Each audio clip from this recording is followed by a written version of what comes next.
Assalamualaikum warahmatullahi wabarakatuh. Perkenalkan, nama saya Mustafa Lansori dari kelas MD1A. Di sini saya akan menjelaskan tentang Islam pra-kemerdekaan dan Islam pasca kemerdekaan. Islam pra-kemerdekaan. Jadi, peradaban Islam dimulai tumbuh dan berkembang pada zaman dinasti Bani Umayyah sampai berada di puncak pada masa pemerintahan Sulaiman Al-Qanun tahun 1566 Masehi. Dari Kesultanan Utsmaniyah setelah itu mengalami kemunduran yang diakibatkan konflik politik dan peperangan.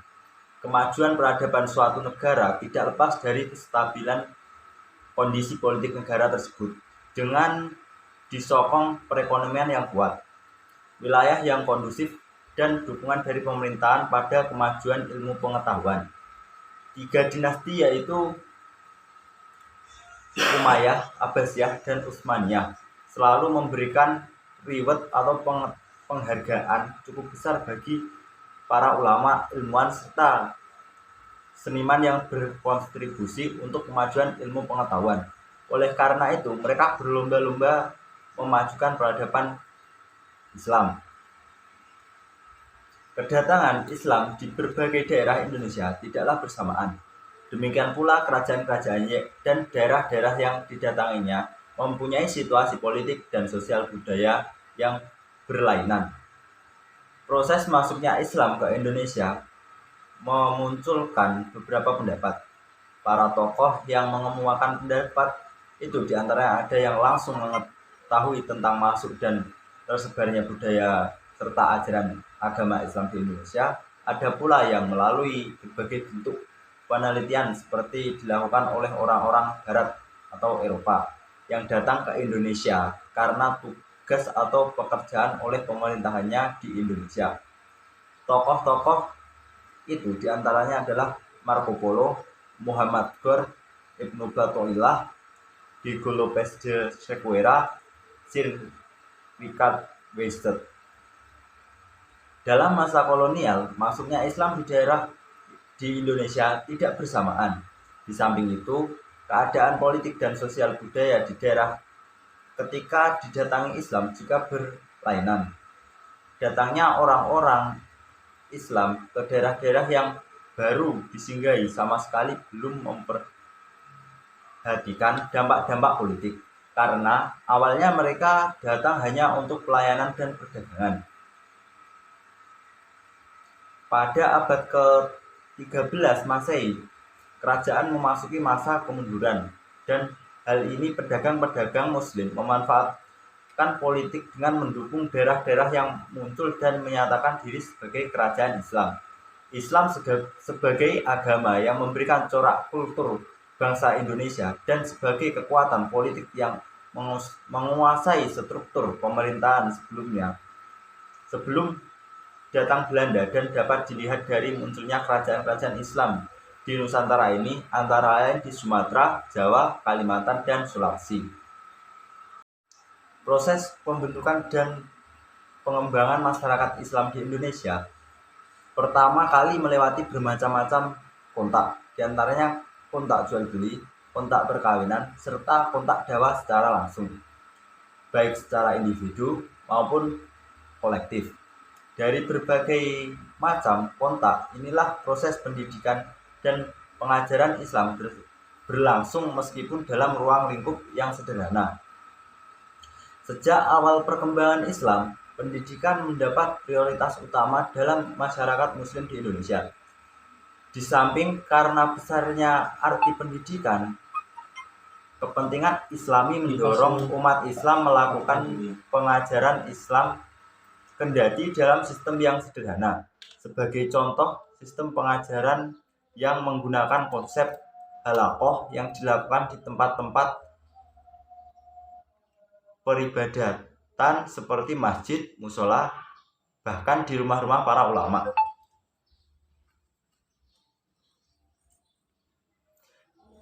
Kebutuhan terhadap pendidikan mendorong masyarakat Islam di Indonesia mengadopsi serta mentransfer lembaga keagamaan dan sosial yang sudah ada ke dalam lembaga pendidikan Islam di Indonesia. Seperti di Jawa, umat Islam mentransfer lembaga keagamaan Hindu-Buddha menjadi pesantren yang bernuansa Islami. Umat Islam di Minangkabau mengambil alih surau sebagai peninggalan adat masyarakat Minangkabau menjadi lembaga pendidikan Islam. Dan demikian halnya masyarakat Aceh mengubah fungsi Meunasah sebagai lembaga pendidikan Islam. Seperti pendidikan di era penjajahan Belanda, sangat kontraktif dengan sistem pendidikan tradisional Islam dan dalam berbagai aspek keagamaan. Sistem pendidikan di era penjajahan Belanda tidak memberikan tekanan sama sekali pada pengetahuan keagamaan, karena mereka lebih menitik beratkan pada kepentingan duniawi semata.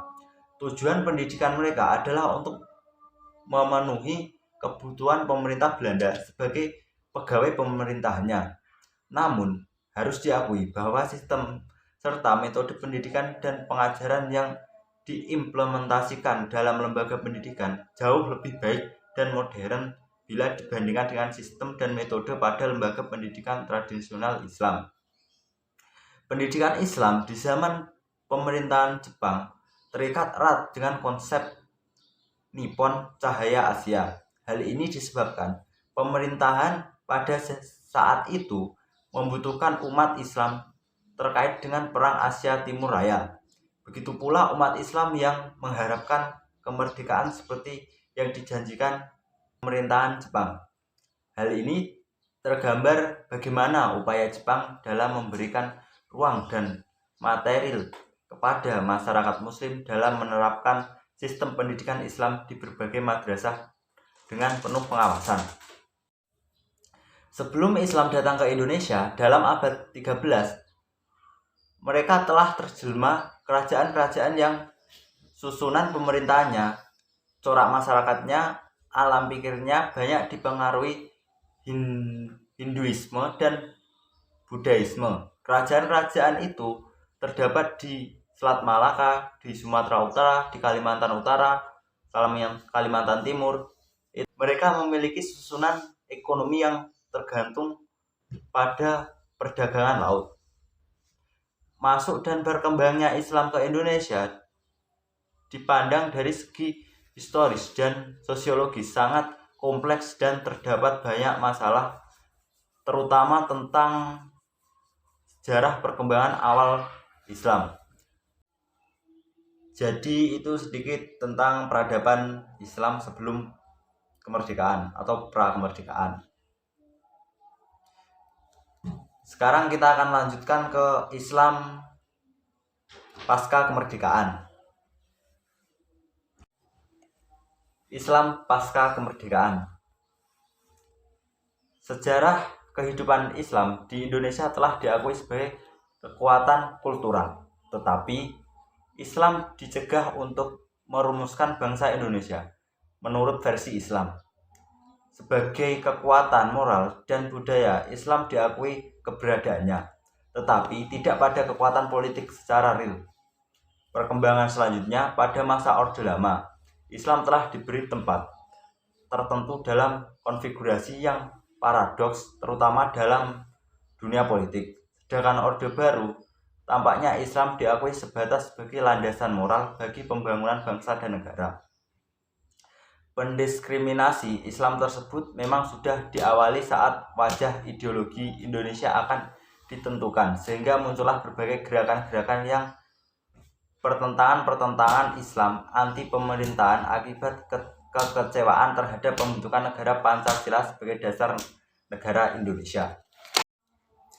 Dengan timbulnya masalah ini, maka timbullah pergerakan-pergerakan atau partai-partai dan kelompok-kelompok yang mengatasnamakan Islam. Hal tersebut dilakukan oleh kelompok-kelompok yang mengatasnamakan Islam karena mereka kecewa dengan hasil keputusan presiden yang menjadikan dasar negara Indonesia sebagai dasar negara Pancasila. Perkembangan lembaga-lembaga pendidikan Islam di Indonesia pasca kemerdekaan cukup berkembang pesat karena pemerintahan memberikan peluang besar dengan melakukan penyetaraan dengan sekolah umum, sehingga sekolah Islam tidak mengalami ketertinggalan, serta dengan diperlakukannya Undang-Undang RI nomor 20 tahun 2003 tentang sistem pendidikan nasional. Secara konseptual, undang-undang tersebut memberikan arahan baru dalam mengembangkan dan memberdayakan pendidikan Islam di Indonesia mencapai kemajuan yang gemilang. Jadi sekian materi dari peradaban Islam pra kemerdekaan dan pasca kemerdekaan. Bila ada kurang lebihnya mohon maaf. Wassalamualaikum warahmatullahi wabarakatuh.